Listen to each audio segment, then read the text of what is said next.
Hey guys, in today's video I'm going to show you a jazz chord practice progression that does not require any bar chords.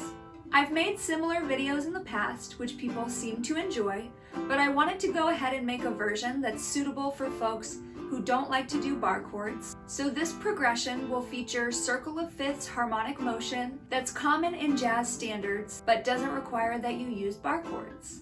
This is a pretty short progression that you can practice to get new shapes in your fingers. Here's how it'll sound.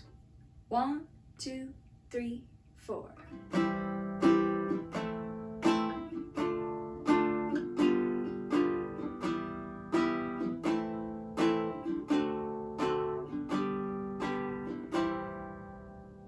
So the chords I'm using are in order: C, A minor, D minor, G7, E minor, A minor, D7, and G. If we were to call those chords by their number names, this would be a 1, 6 minor, 2 minor, 5, 7, 3 minor, 6 minor, 2, 7, 5 progression. If you're into the circle of fifths, you'll notice that we're following a pattern. From A minor, we go to either D minor or D7, and from our D chords, we're going to G chords, and from our G chords, we're going to C. That's part of what makes these chord progressions so satisfying to the ear. Even if you don't know consciously that we're following the circle of fifths, your ear hears it and appreciates it. So let's look a little closer at those chords, and then we'll practice it a few times. So we start with our C chord, which is quite simple. 2nd fret, open, 1st fret, open, and I use my middle and pointer fingers. And to get to our A minor chord, all we have to do is add our ring finger on the 2nd fret of the G string. So now it's 2nd fret, 1st fret, open.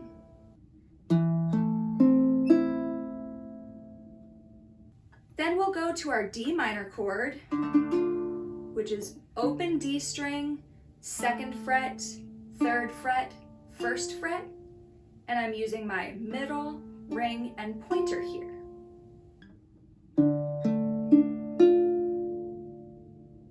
Next, we're going to our G7 chord, and all we have to do is remove our ring and middle fingers. So the pointer finger stays where it is on the 1st fret of the E string.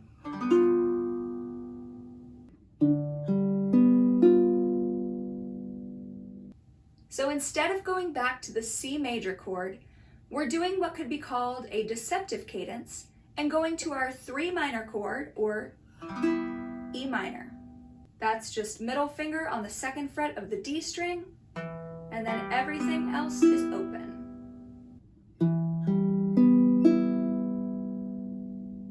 From there we go back to our A minor, and your middle finger doesn't need to move at all, transitioning from E minor to A minor.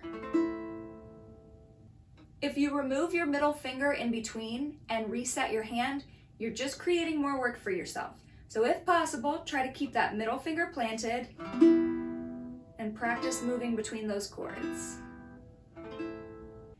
Next up, we're playing a D7 chord, and once again, we have what I would call a pivot finger. And that just means one of our fingers is staying in place from one chord to the next.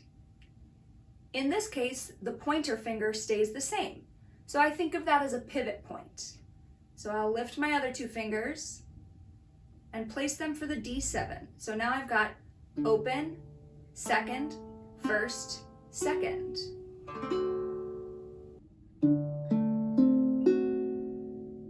From here, I'll just slide my ring finger up to the 3rd fret of the E string and play a G major chord. Open, open, open, 3rd.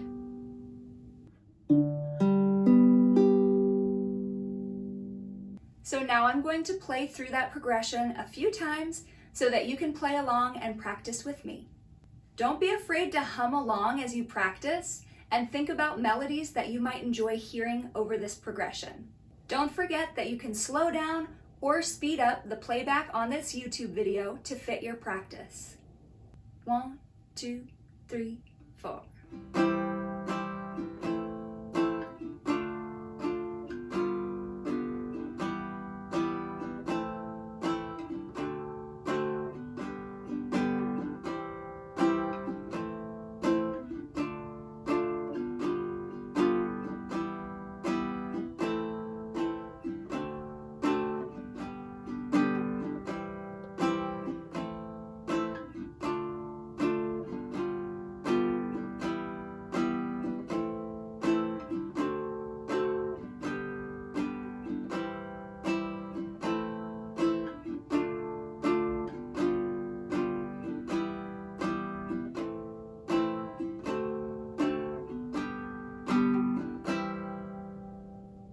That's all for today. Don't forget to subscribe and give this video a thumbs up.